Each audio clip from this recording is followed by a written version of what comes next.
You mentioned how you want to be a doctor or a medical doctor for NASA, and Fuad is a medical engineer. I'm a minister of religion. We've gone on three different pathways, but ultimately, we're all making an attempt to live a fulfilled life. And ultimately, that's what religion is about. It's about trying to live your life to the fullest, live a meaningful life. A lot of the understanding people today get from what they watch on YouTube or TikTok or other things, and it is a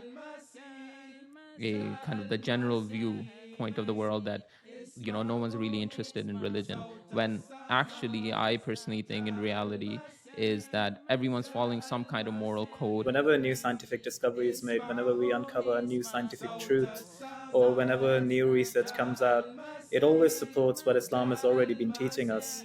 It never goes against it, and I think that's one unique aspect of Islam that no other religion can really match, and no other philosophy can match either. جاء المسيح جاء المسيح اسمعوا صوت السماء جاء المسيح جاء المسيح. Peace be upon you all, and welcome to the new podcast series brought to you by the Ahmadiyya Muslim community of Australia. Muslims who believe in the Messiah, His Holiness Mirza Ghulam Ahmad alayhi salatu wasalam. In this series, we plan to look at the religion of Islam critically, however, and explore questions such as the relevance of traditional values and religion in our lives today. Can you be spiritual but not religious? What does Islam essentially teach? Is it just a set of redundant rituals and dogmatic beliefs, or can it provide a pathway towards living a fulfilled life? Is morality a thing of the past? And what in the heaven is spirituality?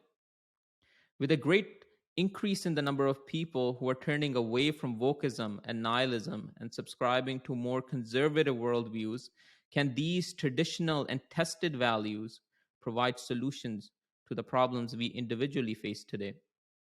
My name is Adil Ahmed, and I am an aspiring doctor and one day dream to fly to space with NASA as a medical doctor. And more than anything, I'm a proud Ahmadi Muslim. Also, joining me today are two very learned gentlemen.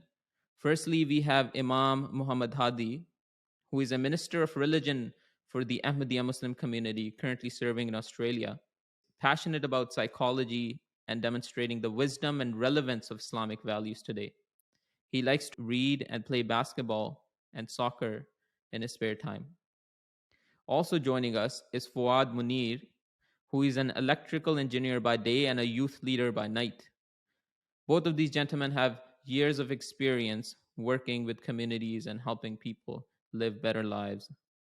So, welcome both of you to this podcast, and I'm looking forward to having this conversation with you. Peace be upon you. Thank you. Pleasure to be here. Yeah, peace be upon you. And yeah, absolutely. I'm looking forward to conversing with both of you today. It's an interesting discussion to be had. Okay, we'll jump right into the questions because we are limited on time. So, first of all, the first thing I want to do is address the big elephant in the room. And that is that people today, well, at least the common understanding is that people today are completely disinterested in anything that resembles religion or any conversation about it, anything that's, about religion at all, people don't want to talk about.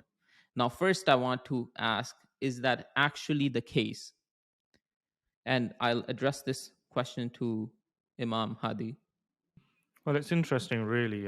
I remember receiving a similar question from a young man here in Queensland, Australia, and he was quite concerned, really. And he asked, how do I talk to people about my faith? How do I talk to people about religion, something that I find so dear to me and so important to me, when, clearly you can see that people are just not interested at all with anything to do with religion and faith. And I actually stopped him and I said that, I wouldn't even agree with that worldview, to be very honest, because I think it shows a lack of understanding on our part on what religion actually is. I would actually argue that people are still very much interested in religion today, because ultimately, what Islam teaches us and what Islam describes as religion, and Islam doesn't just talk about itself, but it talks about religions of the past.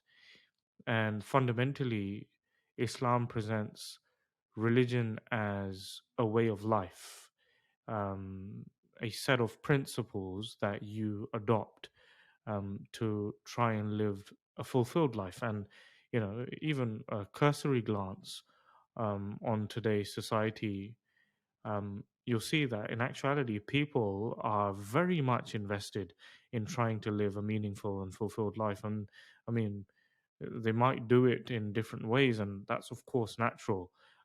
Human beings um, have their own tendencies and their own inclinations and their own aspirations. You mentioned how you want to be a doctor or a medical doctor for NASA, and Fuad is a medical engineer. I'm a minister of religion. We've gone on three different pathways, but ultimately, we're all making an attempt to live a fulfilled life. And ultimately, that's what religion is about. It's about trying to live your life to the fullest, live a meaningful life, and more importantly, to live your life appropriately, to live your life properly, to have a well lived life overall. So if this is what religion is, and this is most definitely my understanding of religion and what I see Islam to teach, then I would argue that in actuality, people are still interested in religion today just as much as they were in the past. Um, Now, obviously, why they openly speak up against religion is a different matter altogether, and that's something we can definitely get into further as we continue our conversation. Thank you about that. And Mr. Fuad, I know that you work with a lot of youth, um, and I wanted to ask you something similar as well on what is your experience addressing this pretty much the same question. Is this actually the worldview today, especially within youth, that they don't really care about religion? It's very interesting what Imam Hadi Sahib just touched upon. He basically highlighted how religion is really a way of life. And I think to go back to your question where you were originally asking, are people interested in religion? It's interesting when you're in a workplace or just at uni and people find out you're a Muslim, and obviously it's an organized religion. Automatically, the conversation, it's hard to explain to them. I guess, like, instead of talking about you, I could probably, it would be better if I could just talk about my own experience as I was growing up. And it's very hard to kind of make them understand that it's really just a process and a way of thinking about the world. And um, but that's not where the conversation goes when you first start talking to them about it. There's almost like a like whatever view you have about whatever subject, it's very like they get taken aback. Or I found like people are afraid to talk about religion without really recognizing that they are already practicing a religion in one form or another. Whether you take God out of it or whether you denounce organized religion is besides the point. Religion at the end of the day is just a process, a way to think about things, a way to make sense of this world. And I don't think anybody really has the perfect answer outside of Islam, I would say. It's a big claim to make, I know, but I think we can go on that. And definitely, when you work with the youth as well, you can see this kind of. I guess that they themselves don't even realize what Islam really is, or like maybe they haven't developed a full understanding of how it's really just a way to live your life and to live your life to the best, and what the correct balance is, how to think about things. which is obviously easier said than done a lot of the times. I guess it's a continuous improvement as well as you go along in life. Yeah, it is almost as if we have to actually break a wall first or address some very basic things, especially when people actually get to find out that we are Muslim, and then actually go and tell them, who we really are as individuals, because the first kind of on the face value, it's like, this person is a Muslim and this is what I know about, I guess, other Muslims, so it's pretty much the same. So this is I agree with you on that. And something that I personally, I guess, I have noticed as well is that a lot of um, a lot of content on this specific questions comes from the media, which is a lot of the understanding people today get from what they watch on YouTube or TikTok or other things. And it is a kind of the general view point of the world that no one's really interested in religion, when actually I personally think in reality is that everyone's following some kind of moral code. And as you said, if you attach a dogmatic god to it or non-god to it, you are following a set of values or hierarchy, um, that you apply to your real life. Yeah, well, um, it's yeah. with If that, I if yeah. if you mind me coming in there, I mean, it's interesting really because, um, you mentioned the media and the media creating an overall narrative that people are following today, but I mean that's absolutely true. I would say, Hmm. I think the media, unfortunately, does tend to, well, due to, well, there could be a number of reasons. Either, one which would be at the forefront is for making money, but the other would be an argument for the sake of artistic value, etc., etc. But there's another way of looking at it, really. I think a lot of people, when they approach religion or when they move away from religion, um, and obviously, the recent statistics in Australia were very clear. There is a sharp increase of people moving away from religion and either altogether becoming atheistic or becoming someone who doesn't ascribe to an organized religion but still feels themselves to be spiritual, right? Um, and the reason I would openly say, and it's something that, maybe a lot of people might not like to hear, but it's because um, when religions have beliefs, dogmatic ideas, which are completely against reason and rationality, and in actuality, something that you as a human being or your human nature can't agree to. I mean, it's just something which isn't according to the psyche of a human being. Then naturally people, start to fall away from it. And that has been the case, unfortunately, with a number of religions. And I would argue that Christianity is at the forefront of this.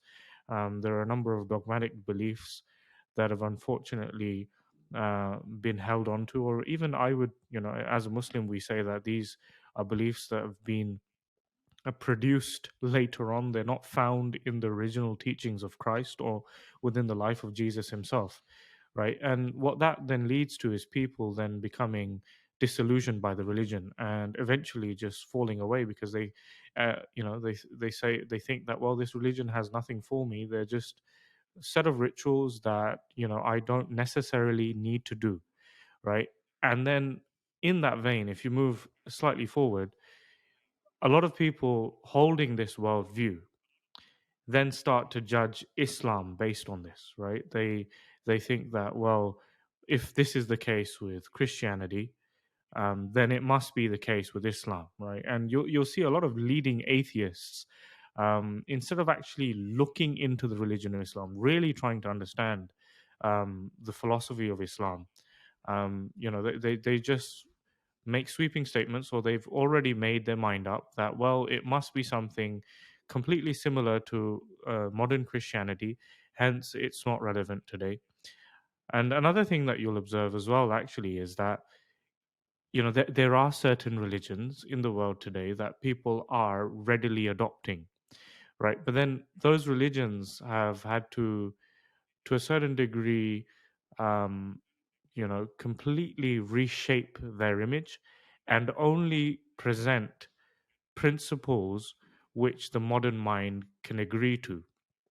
And on the basis of that, someone might call themselves a practicing or a modern Buddhist, right? Because they ascribe to the benefits of meditation, etc.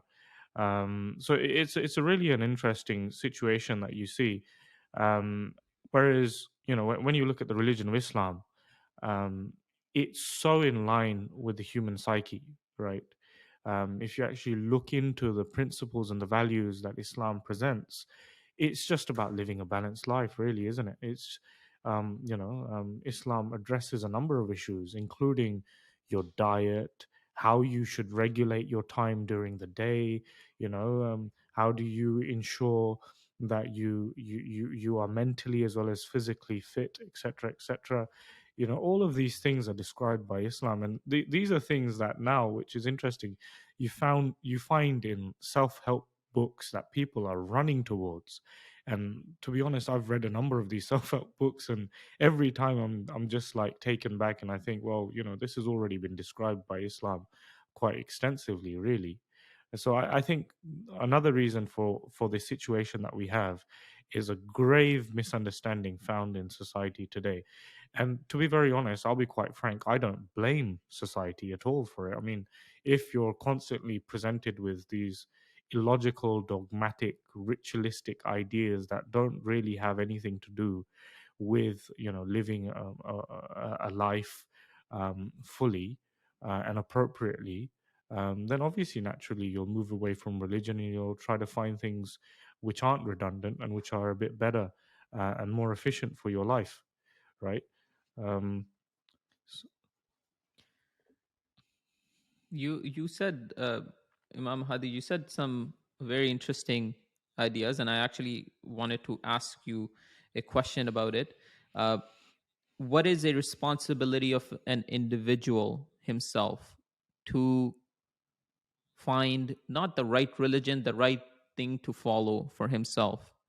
And the reason why I'm asking this question is because when someone has a bad experience, and we were just discussing this, when someone has a bad experience, so they see religion in a bad light, the automatic assumption is you kind of apply it to everything else, and that's a very human thing to do, and that's completely fine. But so the question again is that what is an individual's responsibility to actually find the truth? Because at the end of the day, it is everyone's, for their own sake, they should be looking for the truth.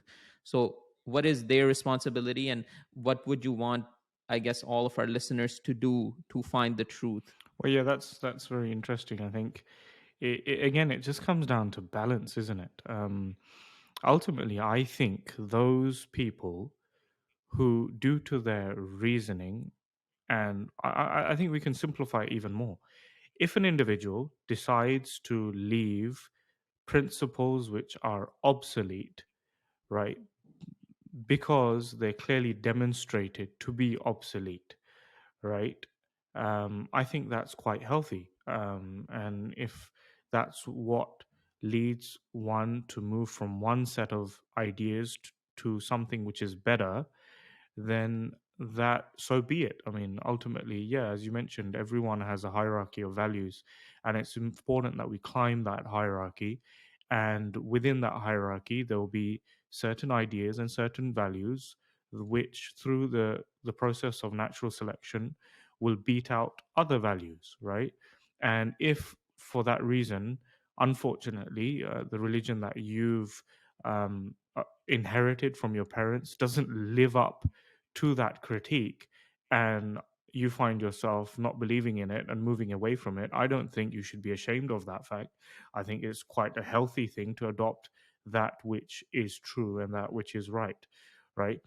But why I said balance is because, I mean, it's okay till this stage, but if then that means that you've completely closed off, certain aspects of the world, just because you've come up with this bias, or this understanding that, well, if this is the case for one ideology, then it must be the case for the other, because to a certain degree they're similar to one another.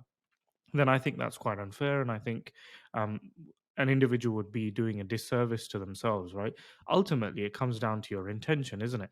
I mean, if your intention is to find the best, right? To find the greatest good, to find and achieve the highest virtue and the highest form of truth, right? And in Islam, we would describe that as God, right? Whatever is the highest of the highest, we consider that to be God. Maybe you don't need to think of it as God in the initial stage, right? Maybe that's something that needs to come later on. It's a realization that you have with experience. But at least in the beginning, if your intention is to achieve the best, then you also need to keep yourself open to the truth at every stage of your life, isn't it? You can't just suddenly shut yourself off, because if, for example, let's take a very frank example. I mean, it's an example that's given by the founder of the Ahmadiyya Muslim community, who claimed to be the promised Messiah, who was foretold by the Holy Prophet of Islam, right? And he gives a very frank example, and he says that, look, if as a Christian you come to realize that your beliefs are absolutely nonsensical, right?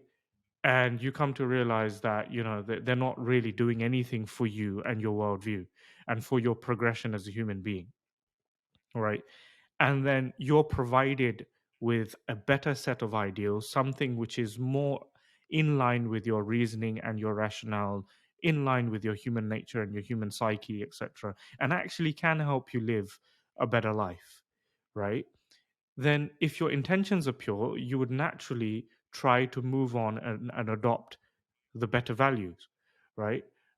But if, you know, being stubborn, you decide that, no, I'm going to stick with whatever I've inherited, then that is actually a clear indication that, well, your intentions aren't pure in the first place, right? And it could also be argued from a psychological perspective that maybe you've succumbed to your ego, and you have a bit of arrogance within you, to not be able to accept the truth when it's presented to you, right? So I think balance is important. I think it's healthy to find better ideals and things which are more beneficial for you in your life. But at the same time, when you realize that something might be wrong, you shouldn't paint everything with the same brush. You'll be doing a disservice to yourself and not allowing yourself to grow. Okay, well, very well explained. I'll actually play the devil's advocate here, and I want to ask Mr. Fawad this question, because especially because he works with youth. Um, and the question I want to ask is that, as a Muslim, or as a person who follows Islam, why you mentioned something earlier that you think this is the most practical religions, a practical set of values. So what do you find here that's very practical, and what should be presented to you, that you would run towards if it's not Islam? So it's a good question, I would say. But listening to Imam Hadi explain why the search for truth should go on, I think it's fascinating that our society, especially in the West, we're obsessed with science. We claim like science is the higher truth. And really, what Imam Hadi just explained is, in a nutshell, the scientific method. At any given point, you can't just turn off your brain and accept that this is it. At every given point, you must, whenever you encounter something new, at least investigate, keep your mind open, um, and whatever understanding or knowledge you have at the time, you use that capacity to make the best decision. And I think that's really what Islam is in a nutshell. And to highlight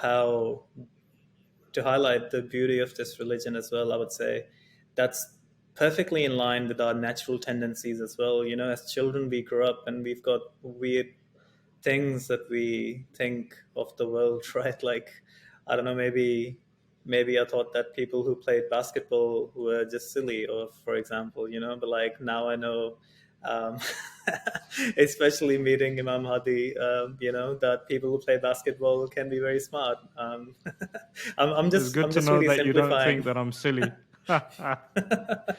I'm just simplifying my own, I guess, worldview. Like at one point, I was just fully in with soccer, and I used to, diss on anyone who would say, "Oh, like basketball's better because of this, and that," for example. So like growing up, every child has weird things that they think are the truths of the world, but over time, through investigation, through making mistakes, through education and being presented with new ideas, we embrace that and we grow up. And we obviously have our own personalities and our own understanding of the world at any given point, but it's really beautiful to me that this is exactly what Islam preaches, and this is exactly the scientific method and the very basis of all the progress that we've made in the past 2 centuries out in the West. And to go back to your point about it being a practical way of life, I think that's a really good example as well. It's exactly in line with what we actually want to do as human beings. I guess the only thing that kind of gets in the way of people at least thinking about religion in an open sense would be just the stigma that's attached to it now because of the way the information is presented. And I think it's kind of unfortunate that the society places so much emphasis on the self and not really on the collective benefit, to the point where I feel like a lot of the times, even as a Muslim, you tend to get affected by that. And like obviously the society around you has an effect on you as well, so you can be selfish at times too. um, and I think that focus on the self kind of prevents us from investigating what other people might have to say sometimes, or just keeping your mind open. So while we are focusing on self improvement, but at the same time, it's weird that we shut off our brains to new ideas. And you know what I find interesting, because maybe you go back 10 years, 15 years, maybe it was something that started in the 60s. I don't know. I mean, when you do look into the history, they do say that the 70s was a time of, just absolute hedonism, especially after, the Western world recovered from the war, or was on its journey of recovering from the war, right? Um, but what I find interesting is, one other argument that used to be made about why people wouldn't adopt religion or would like to somehow escape from religion was exactly what you mentioned, right? Selfishness, right? You want to be able to do whatever you like, and in particular, what you would want to especially like to do is live a hedonistic life, right? You should be able to drink alcohol as you like. You should be able to have illicit relationships as much as you like. You should be able to have the freedom to achieve happiness the way you like, right? And what I find incredible is we live now in a society, I believe, um, where people are now genuinely um, moving towards adopting principles that make their lives better, right? There are so many conversations now that are being had where people are talking about, well, um, I gave up alcohol, or it's better to just give up alcohol altogether because ultimately it's no good for you.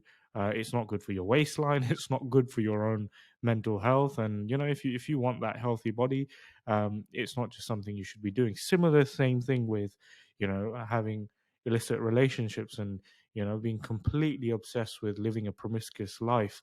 A lot of people today now are really looking at their lives and trying to shape it the best way possible. So, one thing that's been clearly proved now is that if you don't have a routine, it's quite possible that you'll become depressed. If you don't wake up at a particular time in the day, every day, it's possible that you'll succumb to depression, right? And if you are not exercising, if you're not trying to build muscle, and trying to live a healthy life and adopting a healthy diet, that, well, ultimately, you're going to succumb to immense negativity and depression, and no amount of hedonistic or hedonism is going to help you out of it, right? And this is something which people are actively realizing, and they're actively putting these parameters and limitations on themselves just so they don't get bogged down with depression. They don't fall into that abyss of negativity, and so ultimately they feel good about themselves. They feel like, I'm living a fulfilled life, and I'm living each day, helping myself grow positively, etc., etc., right? And I mean, what else is religion? That is ultimately religion, isn't it? I mean, this is what Islam has been talking about forever now. Ultimately, there's nothing different.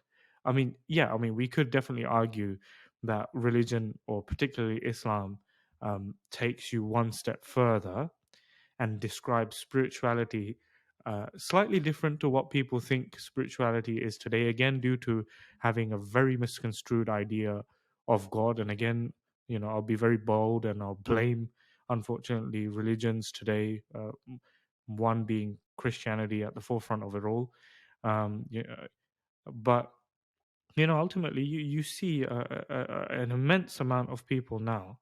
It's like a widespread exodus out of hedonism into principles that are tried and tested and are necessary for you to live a well-lived life, right? And people appreciate that. And I think that if you appreciate that, then you can most assuredly appreciate religion, and especially the religion of Islam, because that's what the religion of Islam fundamentally, and one great part of it, is all about. I mean, I would say maybe 50, maybe 60, 70% of Islam is all this, bringing about morality, bringing about regulating your life, so you don't get bogged down with depression and immense negativity. I think it's So, sorry. I just wanted no, no, to go say, ahead. you mentioned that people are moving away from this hedonistic lifestyle where you just immediately get what you want, in the hopes that it would make you happy, but you still end up feeling empty. Um, it's fascinating that if you look at human behavior, well, ever since we've been around, the process of moving to a civilized society basically means that you stop doing exactly that, right? Whereas when we were, hunter gatherers, there's an external stimulus. I don't know, maybe there's food that we want, or maybe there's a predator out there that could hurt us, and we're always on guard. So it's always fight or flight. Whereas now, as civilization moved through, we moved away from that. We were able to focus on things that were further away in the future. For example, everybody's obsessed with saving money, just to, throw that in there as well, because why not? And, the concept of saving something for your future rather than spending it now, it's fascinating to me that people want to do that. We all love money, but people are happy to put their money in some kind of savings, or like they're rushing to beat inflation somehow, like they want to invest in the stock market or whatever. But when it comes to behaving on a day to day and like looking at the rest of their lives, the focus just isn't there. And like you said, that there's a trend of people moving there, but for young people growing up that have seen this every day, I mean, this is the biggest challenge of their lives. I mean, it's one of the biggest challenges that I've had in my life, growing up in society around me that values all these things. Whatever media I consume, whether it's movies, TV shows, music videos, everything presents you the same concept. This is what you want to have, and you want to have it now. Get rich quick type stuff. So I would really like to know, in your experience, what would be the best way for you to kind of, kind of focus on their future rather than focus on the now and how to live a meaningful life, I guess. Yeah, no, that is, it's actually really interesting. I think it's a kind of a it's an irony, and it's a paradox, I would say, that we're living through, where yeah, where there's a great number of people now, and who, are understanding the importance of civilized behavior, of moral conduct, and I would even say trying to achieve excellence within their capacity.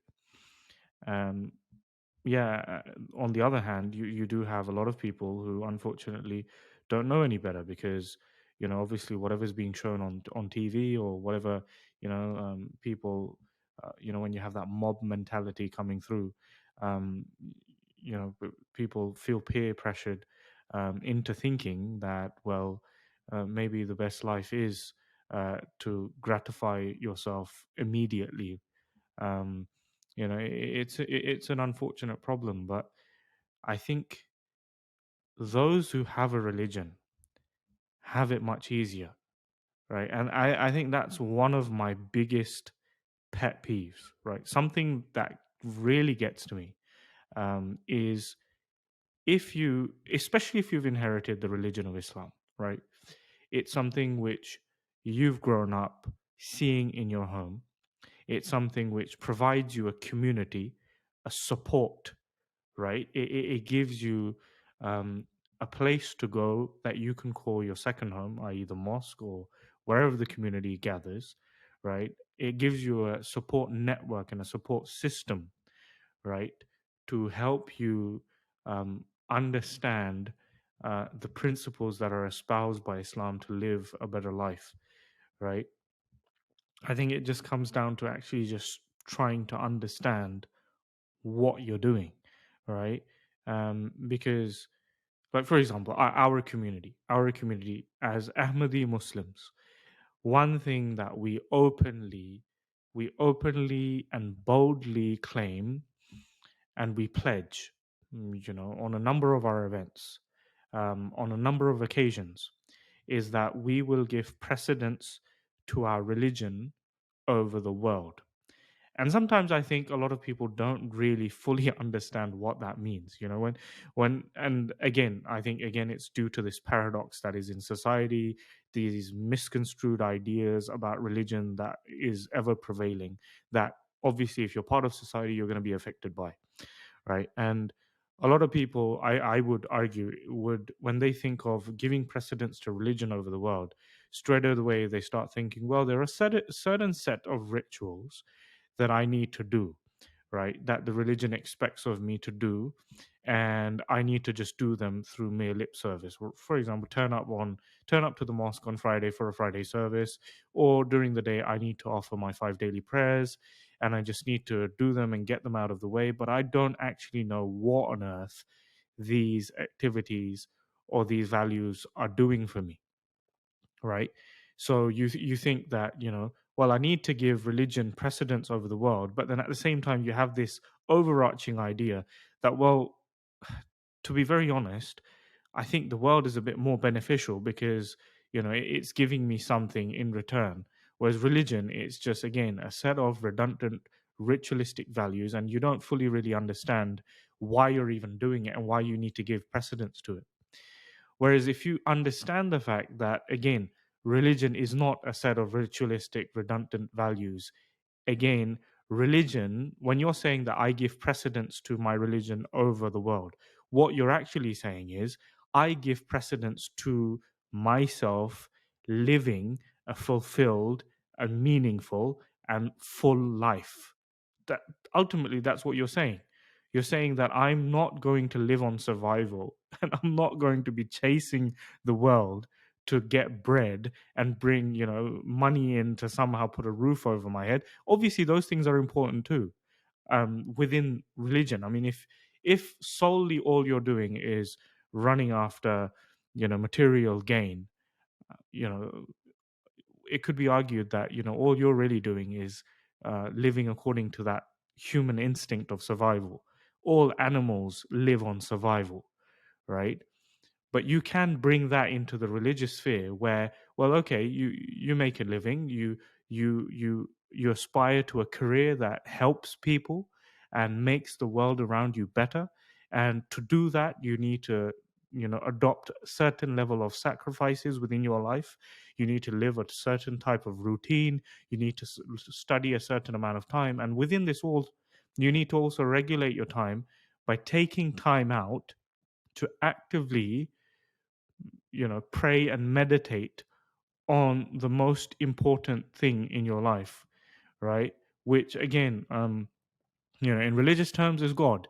And if you're not a religious person, you don't quite understand the concept of God, which we can discuss at later episodes or a later time.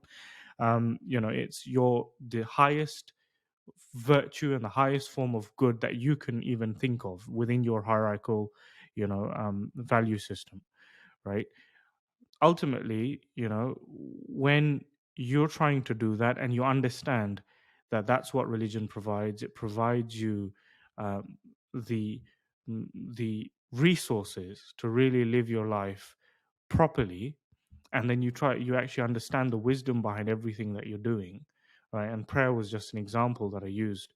We pray 5 times a day, and a long discussion can be had on the benefits of it and how it helps you regulate your day and ensure that you live your day appropriately and fully, right? Among many other things in terms of mental health benefits. And even there's a whole concept of brain, neuroplasticity city now, which is proving how your mental states can affect your physical state and vice versa. Basically what I'm saying is, if you understand this and you appreciate it, and when you understand that you give religion precedence to the world on the basis of the fact that religion is basically teaching you to live your life the best way possible, then, especially the youth who happen to be born Muslim into the religion of Islam, and particularly, I would say, Ahmadi Muslim, right?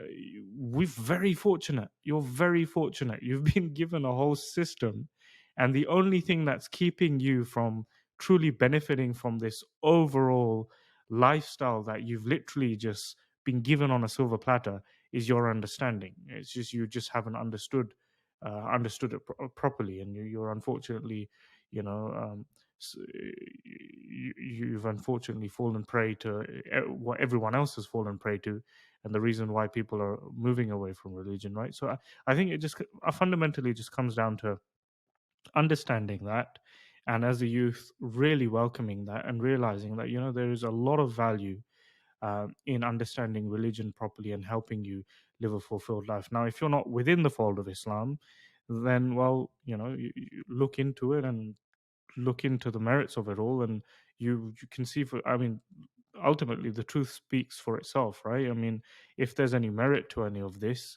then it's something that will most definitely be appealing, and definitely would help someone live their best life, right? Does that make sense? I mean, does that answer the question? Yeah, I guess what you're saying is that, just because this thing exists, and just because you're born into it, doesn't automatically mean that you've understood it completely, that you have to put some work in, and without putting that work in, you're not going to get anywhere. And I think that's, like, to me personally, that's one of the core teachings of Islam, is that faith must be accompanied by works. um, and like, just like 2-3 days ago, I was reading the Quran. I was reading this detailed commentary, and I came across this verse which basically went on the lines of that, in heaven they will never be fatigued. And like, in the commentary of the verse, basically, it was beautifully explained that, you know it's not a heaven for people who don't put any work in, because at the end of the day, the concept of heaven that Islam paints, um, over there, you're constantly going to be working, and you're constantly going to be improving, but because it's heaven, you will never get tired. So I found that really beautiful, as in, teaching of Islam is, you constantly improve through this life and in the next as well. It's a constant improvement, and you're always heading as close as possible towards the ultimate truth, which, as you beautifully described before, is what we consider God. So yeah, like I'm 100%, I get that fully, that without putting the work in, we're And not I going to think understand this beautiful religion. And yeah. absolutely, and I strongly feel people get it. People understand this. They so understand this. I mean, there's so many. There's on YouTube you'll come across videos where people argue against religion, right? But when religion is presented in this way, uh, even the staunchest atheist or critic of religion tends to completely agree, right? That well, if it's fundamentally trying to live a good life, if it means, regulating how much you eat, ensuring that you make your bed in the morning, and you ensure that you remain clean throughout the day for your own hygiene.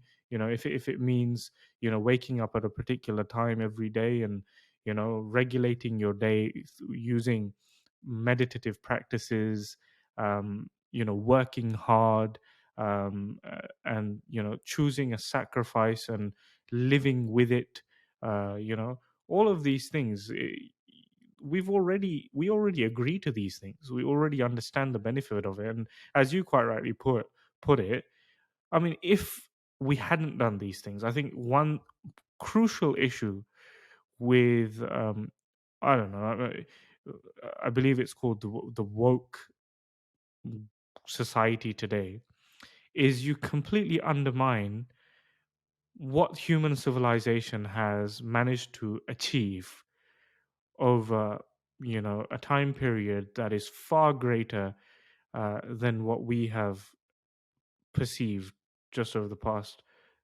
few years, right? um, right. Uh, we pride ourselves with this modern understanding, which is, you know can be argued is very distorted. It doesn't have an objective standard. And unfortunately, it can also be argued that it's causing a lot of issues in society today. And one of the foremost issues is this idea, or this practice of completely undermining what our forefathers have achieved over millennia, right? Civilization came into this world quite literally due to religious values, because the human being finally decided that we should move away from our natural instincts and bring ourselves into the paradigm of morality. I mean, ultimately, what is morality? Morality is regulating our natural instincts, right? Using our reasoning with clear intent, right? And due to these moral structures that we've developed, and historically it can be argued that all of these moral structures were given through the various prophets of God and religions, we've managed to come to a stage today, where there's immense growth, and where you can say suffering has been reduced incredibly, right? But none of this would have been achieved if civilization wasn't established. And it's interesting because today, unfortunately, you do have a great or a big group which is quite literally cutting away at the roots of civilization. But I try to take a positive worldview, and what I see equally against this is a great number of people who do appreciate this, do understand this, and are readily looking for, these values that we've inherited through religion, and which are clearly demonstrated by Islam, much better than I would say any other religion, which unfortunately hasn't managed to, uh, you know, uh, live up to the test of time.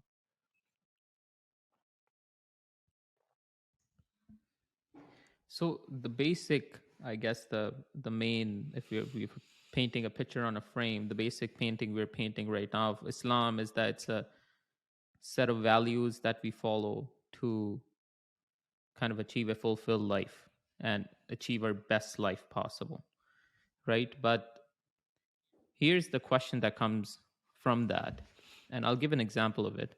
Um, is that why do we really need Islam for that? There's a lot of other, rules or ideals, or perhaps not religions, just a set of values that you can follow to achieve the same kind of fulfillment. Um, you don't really need to follow Islam to know that if you're already waking up early and working out, and your mental health is good, and you're working hard, and all of these traits, the I guess you can call them moral traits. If you already have them, why do you really need Islam? And I'll give an example with this as well of something that we can follow rather than perhaps religion. Is in the medical field, there's something called CBD, right? It's CBD, yeah, cognitive behavioral therapy, CBT, sorry, right? And the main focus of CBT is that you have to kind of rewire your brain on how to think.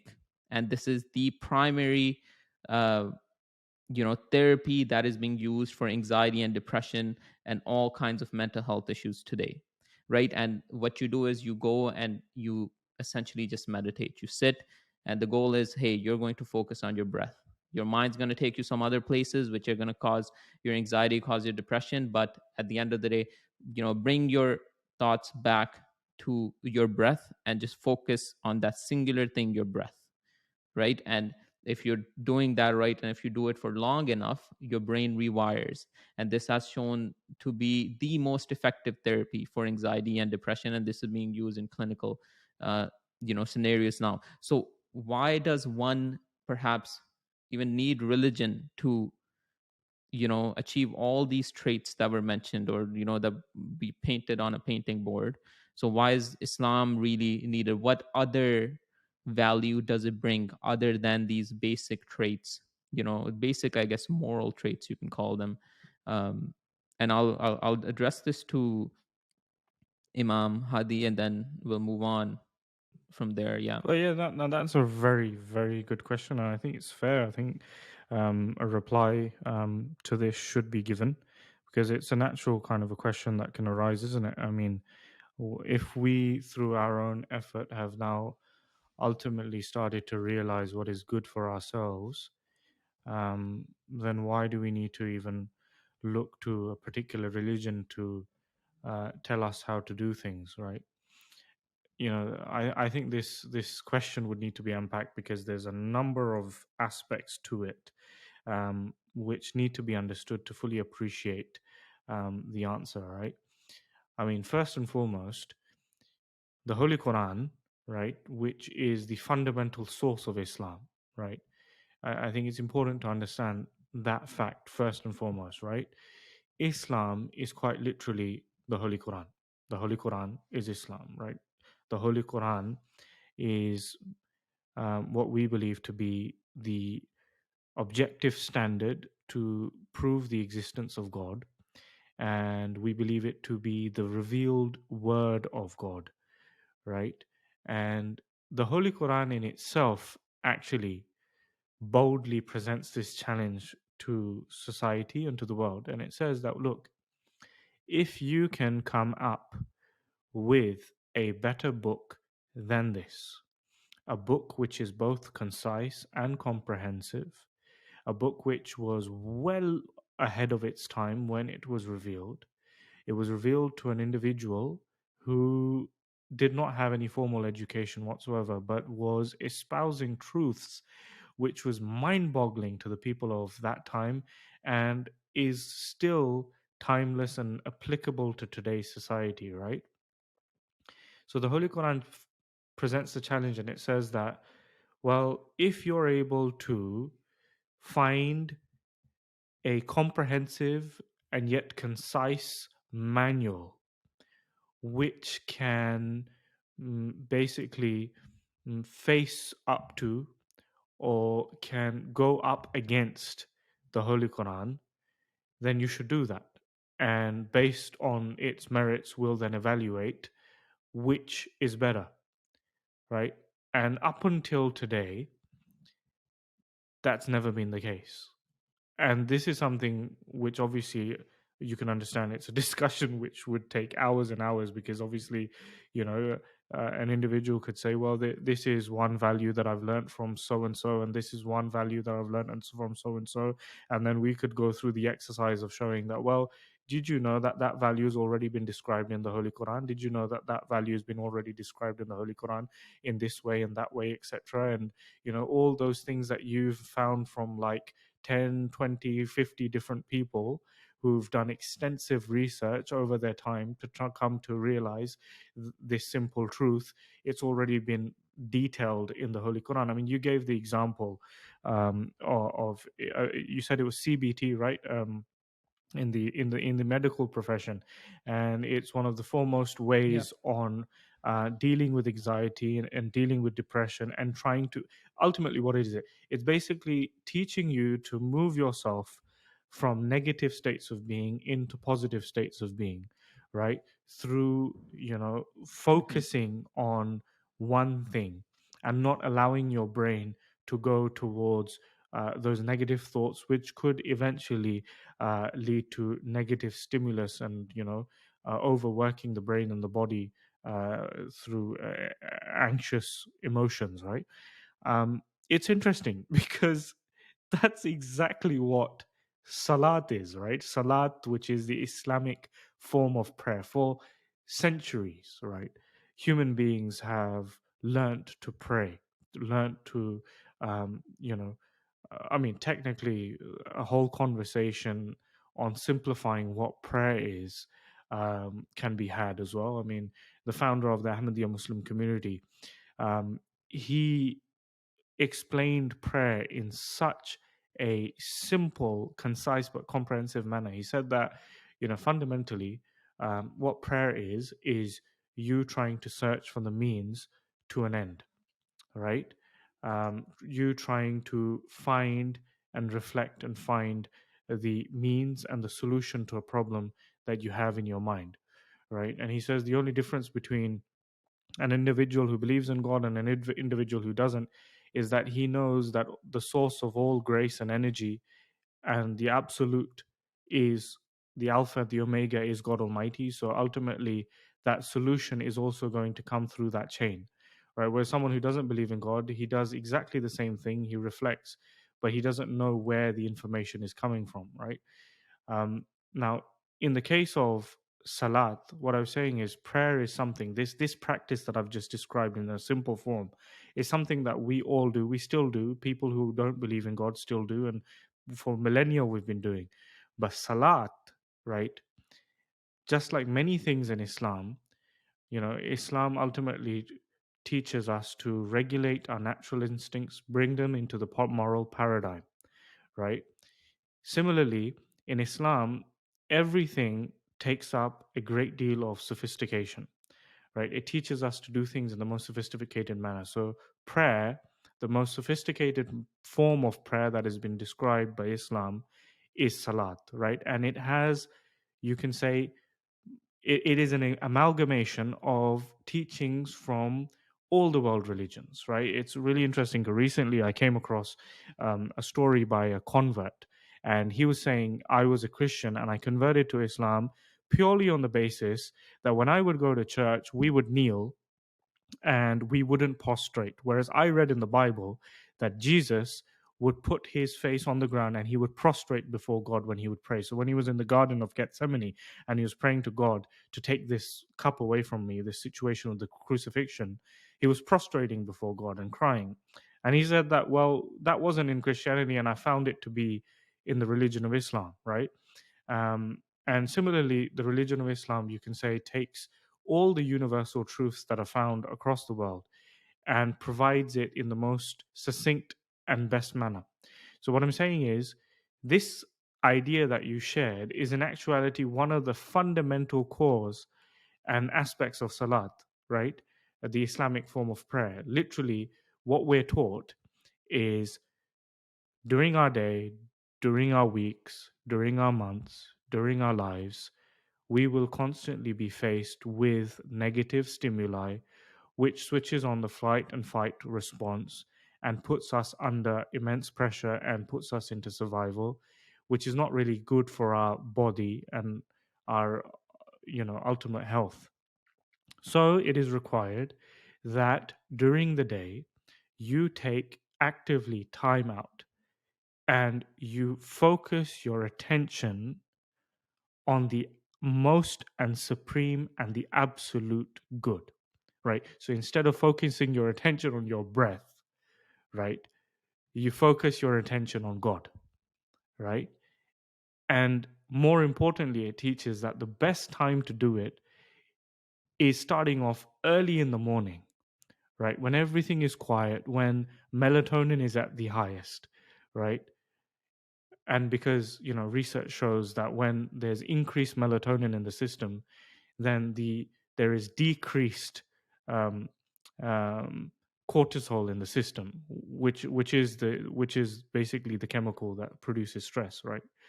So Islam teaches that you begin your day with salat by focusing your mind and attention on God Almighty and trying to actively move away from those thoughts which are negative and are causing you stress and anxiety, right? And to rewire your brain by doing so. And because if you can do it early in the morning without any distraction and fully giving and investing your time into it, then it teaches you that you should be able to then reciprocate that at different intervals during the day. And this is exactly what the modern practitioners of meditation teach. They teach that, well, you should wake up early in the morning, you should give yourself ample time to meditate and focus on your breath, etc. And if you do it well enough, then you should be able to reciprocate it throughout the day. I mean, that's exactly what salat is, right? That is exactly what prayer is, or the Islamic form of prayer. Now, going one step further, right, answering, the question of, well, there's certain values and there's certain principles that you can have from, you know, other worldviews, maybe other philosophies or other religions or other, etc. Right? I mean, first and foremost, Islam acknowledges that. Islam does acknowledge that, Christianity is valid in its initial form, Judaism is valid in its initial form, Buddhism is valid in its initial form when it wasn't, distorted by man, right? And when nonsensical ideas didn't creep in. Islam also acknowledges that, there can be ideas and principles which you have come across not through the agency of religion, but purely through a secular society. And that's well and good, right? And that's most beneficial for you to take you from your instinctual and natural state into the moral paradigm and your civilized state. But one thing that Islam boldly explains is that your idea of the supreme good, right? Your idea of God, right? The only perfect understanding of God in Islam is, or the only perfect understanding of God in the world today is found in the religion of Islam, right? And that's a really important idea to have, because that's where the question of spirituality comes in. People today, they tend to argue that they believe that they're spiritual but they're not religious. And I think we've, through our discussion today, I think established that, religious or being religious doesn't mean ascribing to a set of, dogmatic or unrealistic beliefs. Being religious ultimately is living a principled life and a well lived life, etc., right? Which is all well and good. And what people of today, or the society today, what it does is that it unfortunately, you know then has a very distorted idea of what spirituality is, right? And it says that, well, spirituality is basically, um, you know this inner feeling that I have, or having a connection which is far greater than myself, having a connection with something which transcends, the corporal understanding of life, and um, ascribing to uh, something which is greater than yourself, right? And Islam teaches that, well, yeah, that's true, but the greatest of virtues and the greatest good that you can even come up with and you can think of is God Almighty. And Islam ties salvation, right, to that relationship and that understanding with God, right? And Islam teaches that, well, salvation is based on having a perfect understanding of God, trying to imitate God in all of our affairs, right? And ultimately developing that spiritual connection with Him, where it's no longer a one way connection, but it's a two-way connection where you actually see Him and experience Him responding to you, right? And helping you progress and get better and better as life goes forth, right?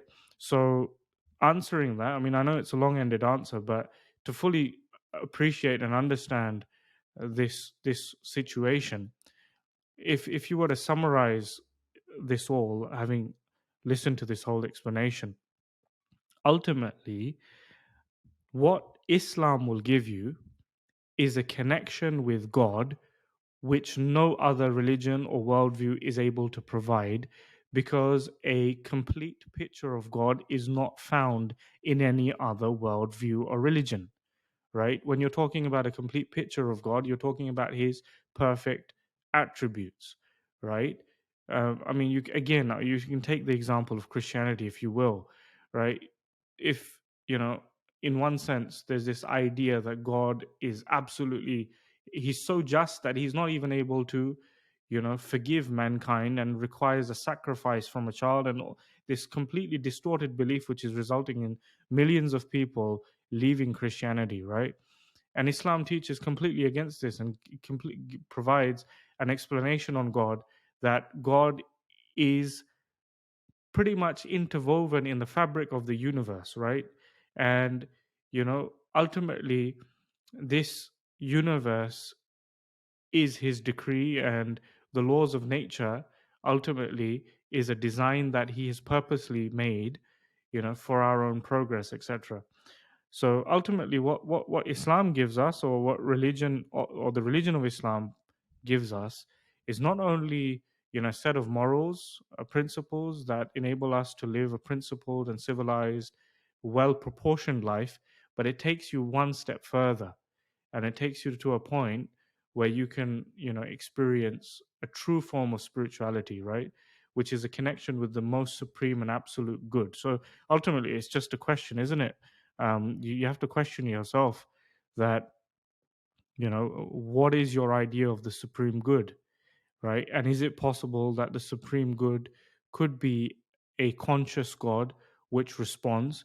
And if that is a possibility, then what do I do to establish that connection, right?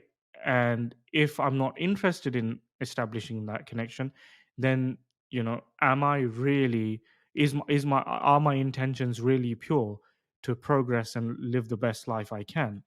And then you ask yourself the question that, well, if this is the case and my intentions are pure and I do want a connection with God, right, and the supreme good, then who has the best answer, right? And if the best answer is found in the Holy Quran, then why would you have an issue with accepting it? Right? And if the best answer isn't in the Holy Quran, then produce a manual that provides a better, lifestyle and a way of life that can enable you to traverse uh, these stages of life, which is the natural state, the moral state, and the spiritual state, right? So that's something which is important to understand, and I confidently believe people appreciate this. It's just unfortunately, they just don't have the information, and um, where they're consuming their idea of religion from is something which is highly distorted, right? As we've discussed earlier. That's a great answer. I don't think I could I could really add much to that, but I did want to highlight that it started off with Adil saying that there's so many new therapies, there's so many new ways to think about the world, and they could be equally valid. So another point that I thought of at that time was that science is the continual progress. Like you're always asking a question: Am I wrong? Can I make things better? Is there a better way to do things? And today it might be CBT, and we might have a really advanced understanding of who we are as human beings and how best to fix ourselves. But I'm 100% certain, like you, that tomorrow we would have a better method of treating the same disease. And I think the fact that we realize that today the method we have, we can improve upon that. I think that automatically tells us that there is a better method out there. Otherwise, why would you continue on with scientific research? So the fact that we keep on doing that tells me that everybody knows and understands that there has to be a better way out there. And to touch your point again, that Islam is the best method. I think another thing that goes really well in favor of Islam is that whenever a new scientific discovery is made, whenever we uncover a new scientific truth, or whenever new research comes out, it always supports what Islam has already been teaching us. It never goes against it, and I think that's one unique aspect of Islam that no other religion can really match, and no other philosophy can match either. And I think at the end of the day, everybody wants to have the best in this world, right? Like, even if we just focus on this world, everybody wants to have the best thing. You want the best house, the best car, the best wife, or the best partner, or whatever. um, and you want to always optimize, you want to simplify, you want one system or one process that you can follow that would give you success in all aspects of your life. So instead of having to pick CBT in one, instead of picking stoicism over there, or picking, mixing and matching, like today I listen to Eminem and tomorrow I'm listening to Dr. Dre telling me, hey, don't do this or be like that. I've got this one perfect formula called Islam, that's all encompassing, that has everything embedded in it, that time and time again science proves to be correct. And it's one of the claims of the founders of Ahmadiyya Muslim community as well, that there's no other philosophy or way of life that can compete with Islam. At the end of the day, you can implement that to the hilt, but you would always find that the perfect balance doesn't really exist without this religion. Absolutely, and and I think you've completely hit the nail on the head. That was a great Because summary. yeah, absolutely. Because the thing is, it's interesting because that's exactly what again proves the challenge of the Holy Quran to be true, right? Ultimately, if it is a revealed scripture from God Almighty, right, and if it does claim to provide the perfect manual to live your best life, right, then that means that no amount of philosophizing or no amount of concepts that you can come up with today, right, for someone to live a meaningful and fulfilled life, right, can be found which the Holy Quran has not already demonstrated. And that was like an outstanding challenge by the founder of the Ahmadiyya Muslim community. He used to challenge society. He would say that, look, you can and he's from this age, right? It's not like from 500 years ago where you could have argued that science had not made um, the progress that it had, right? It's from this age where he's saying that, look, I challenge you to provide me any values or principles or set of ideals, right, which the society today now comes to hold to be true for someone to live a full life, right? And I can demonstrate that to you from the Holy Quran, right? So yeah, I think your summary was absolutely spot on, and you're absolutely right. That's Yeah, very with rare that, for me, I'd say. yeah, that was definitely a great summary. Um, Absolutely, that was great, guys. Some great ideas were shared today, and I'm quite excited actually with what we have coming up in the next few episodes. Um, Now, this is pretty much for the listeners. I wanted to actually first, I want to thank you, both of our panelists here, who have, given us some true valuable and golden points and shed some light on why Islam is actually needed, especially by, in this contemporary society with so many new problems. Well, quote unquote new problems. Um, but now to our listeners, if you like this episode, please do follow us on our social media, which is at True Islam AU. Similarly, if you can visit our website for more content, it is trueislam.com.au. Again, it's trueislam.com.au. We would also love to get some feedback. Do you agree? Do you disagree? What topics we should cover in the future? Our contact details are in the description. So we would love some feedback on this episode and the future episodes as well. With that, this is all, unfortunately, this is all that we have today. But thank you for listening. And until next time, peace be upon you all. اسمعوا صوت السماء جاء المسيح جاء المسيح اسمعوا صوت السماء جاء المسيح جاء المسيح